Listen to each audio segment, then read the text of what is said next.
Scientifically regarded as one of the most deterministic features of attractiveness for both men and women, facial fat plays a crucial role in how we are perceived. Facial fat is more than just a physical attribute. From the plump cheeks celebrated in Renaissance art to the chiseled jawlines often glorified in modern media, the amount and distribution of facial fat has long been a cornerstone in the ever-evolving standards of beauty. In a world where first impressions are often visual, understanding the science behind facial fat distribution becomes pivotal. Lookism, the prejudicial treatment based on physical attractiveness, notably impacts societal perceptions and opportunities. Facial fat distribution plays a significant role in this dynamic. A face with less fat often aligns with conventional beauty standards, potentially influencing one's professional and social prospects. Conversely, a fuller face might lead to unconscious biases, negatively affecting job opportunities, social interactions, and romantic pursuits. This seemingly superficial aspect of one's appearance can profoundly impact various facets of life. And in today's age, where trends and beauty standards evolve rapidly, procedures like facial liposuction and buccal fat removal have surged in popularity, sparking debates and discussions across platforms from Instagram to academic journals. This trend not only reflects our contemporary aesthetic ideals, but also opens up a dialogue about the balance between natural features and cosmetic enhancements. In the context of aesthetics, the type of fat we are concerned with is called subcutaneous fat. This refers to the layer of fat found directly beneath the skin, which forms a complex network of adipose tissue in our facial anatomy. Just like any other body fat, this fat accumulates when we consume more calories than we burn. While facial fat is strongly correlated with overall body fat percentages, the distribution of facial fat isn't uniform. It varies widely among individuals. Our DNA plays a significant role in determining where and how this fat is distributed, making each face a unique blueprint of genetic expression. Other factors like age and lifestyle also play a pivotal role. As we age, the distribution of facial fat changes, often leading to a more sunken or gaunt appearance. From a biological standpoint, facial fat serves multiple purposes beyond storing energy. It provides thermal insulation, protects our muscles, and even aids in the expression of emotions. But there's more to it in the context of attractiveness. The distribution and volume of facial fat can significantly influence how youthful, healthy, or aesthetically pleasing a face appears. First, let's consider this study by Coetzee et al. This research uniquely manipulates facial images to gauge perceptions of health and attractiveness based on varying levels of fat. Participants consistently rated faces with moderate facial fat as more attractive than faces with either too much or too little facial fat. The study went deeper into the motivations behind these ratings and found that people rely on their perception of facial fat to serve as a cue for health. The results showed that perceived facial adiposity accurately predicted perceived health and was also correlated with measures of cardiovascular health. This suggests that people are attracted to an optimal, healthy level of facial fat that correlates with positive perceptions. But it gets interesting as we turn to this study by Rhodes et al., titled Facial Symmetry and the Perception of Beauty. Here, the focus shifts to how symmetry might interact with facial fat.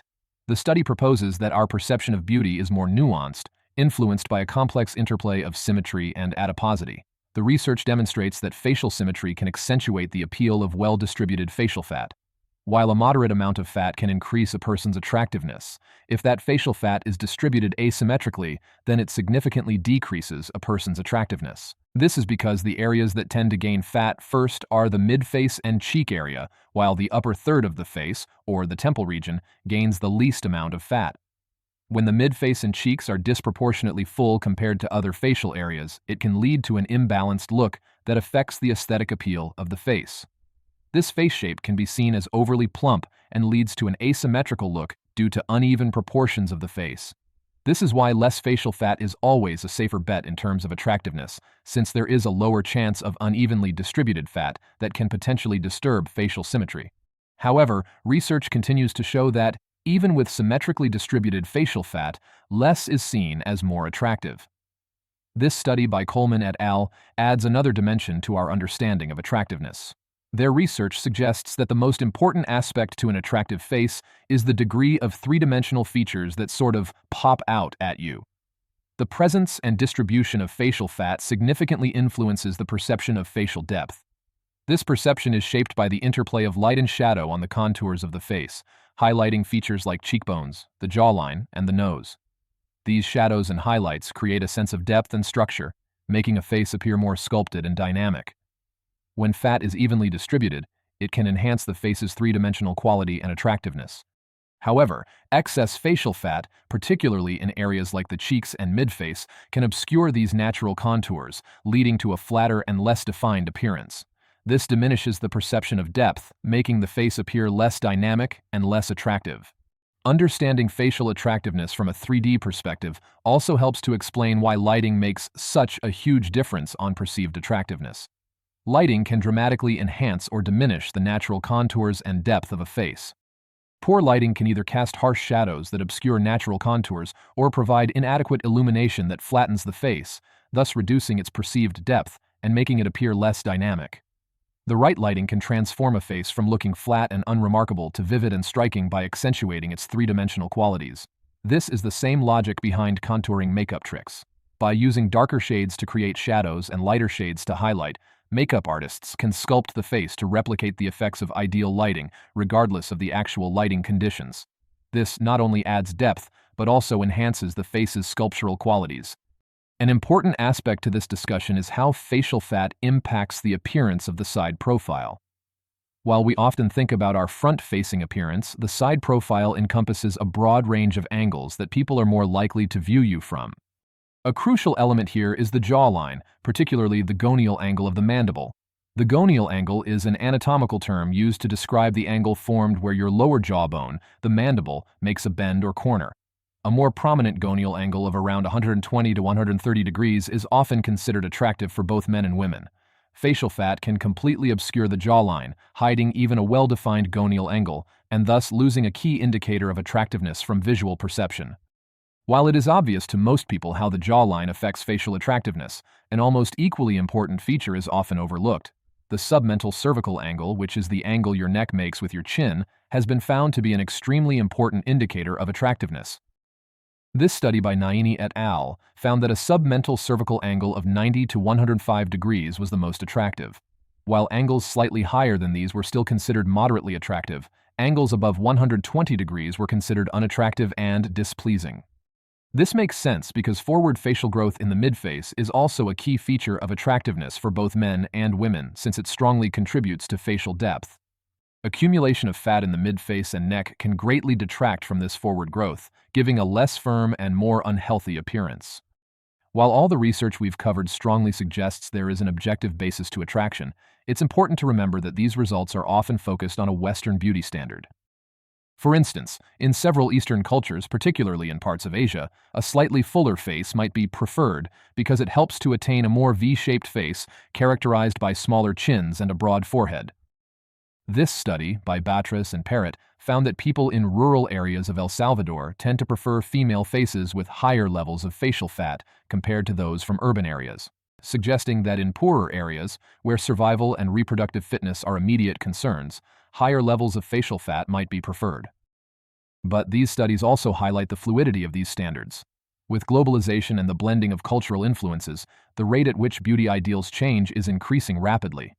This suggests that our perception of beauty, especially concerning facial fat, is evolving, influenced by a dynamic interplay of global cultures. Despite all the variability we've discussed, the bottom line is that the research does show that having a moderate to low distribution of facial fat improves attractiveness for most individuals. If you're interested in understanding how you might manage facial fat, here's what the science tells us. Firstly, it's essential to note that targeted fat loss, especially in the face, is a common myth. A study published in the Journal of Clinical Endocrinology and Metabolism found that weight loss tends to be a global process. Our bodies lose fat in a genetically predetermined order. This means that when you lose weight, it's not just one area of your body that's affected, but rather the entire body, including the face. If you want to decrease your facial fat, you will need to enter a calorie deficit. This means consuming less calories than you burn in a given day. While this might seem challenging, keep in mind that most of your calories are burned simply by existing. This is referred to as the basal metabolic rate, which is how many calories your body needs for its regular internal functions. For adult men, the basal metabolic rate can range from about 1,800 to 2,400 calories per day. For adult women, it ranges from about 1,400 to 1,800 calories per day. Usually, when you lose the fat, it comes off in the opposite order that it was stored. If your body tends to store fat in your face or belly first, these will be the last places where it would shed from. While losing weight is the healthiest and safest way to get rid of facial fat, there are many procedures today that allow for direct removal of fat cells, One of the most popular is buccal fat removal. This surgical procedure involves the removal of buccal fat pads to create a more contoured facial appearance. The ideal candidate for buccal fat removal is typically someone with fuller cheeks, who has a relatively stable weight and is in good overall health. With something surgical like this, it's important to approach it with all the facts. While buccal fat removal can offer significant changes for some, it's not a one-size-fits-all solution. Surgeons warn that the effects of this surgery can evolve as you age, and the loss of facial volume might not always be desirable in the long term. As people age, they naturally lose facial volume. Removing buccal fat can enhance the appearance initially, but it may result in a more gaunt or aged look as one gets older.